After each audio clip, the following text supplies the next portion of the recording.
Okay, calm down.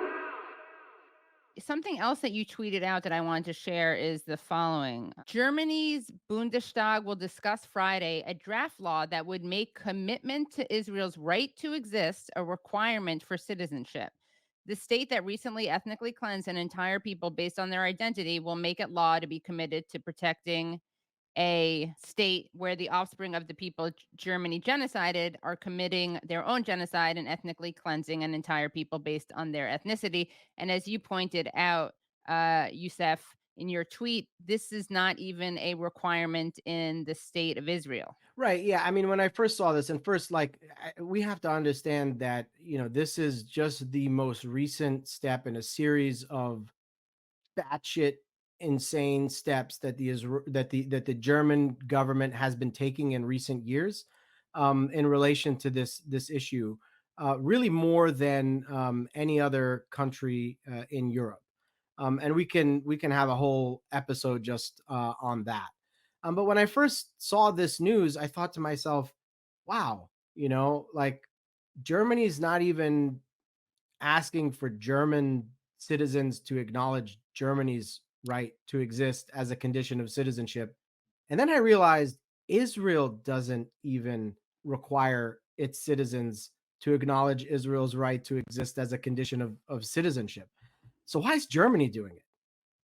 And I think one thing people miss is that these efforts to quote unquote combat anti-Semitism by targeting and silencing Palestinians are things that far right European movements are gravitating to, because they're seeing them as opportunities to do away and target immigrant communities within Europe, under the guise of combating anti-Semitism.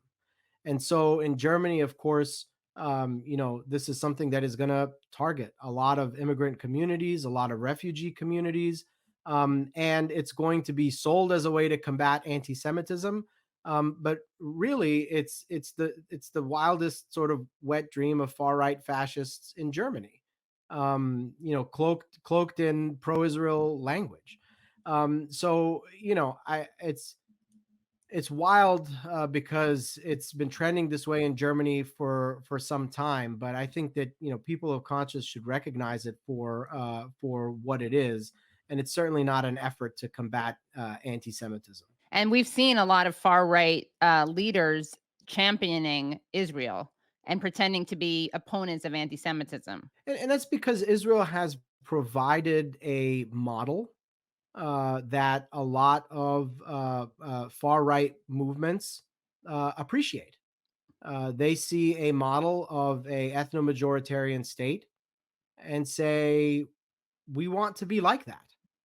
And here you have an ethno-majoritarian state that is disregarding what the world says about human rights and international law and treatment of minorities. And for far right parties in Europe, this is the goal. This is the ideal. And the right wing Israeli government under Netanyahu, and basically every government in Israel for the last 15 years or so has been a right wing government under Netanyahu, with few exceptions, has built very strong ties with right wing parties in Europe, precisely because it represents this model that they wish to emulate, and not just in Europe. We see it in Israel's relations with India. We see it with Israel's relations with countries throughout Africa. It is supplying not just the model, but also the resources and the weapons for far right movements to dominate political control in their own spaces. And at the same time, it's trying to maintain a relationship with Western liberal states that say they oppose these very things, and pretending to be sort of a beacon of democracy or freedom or what have you.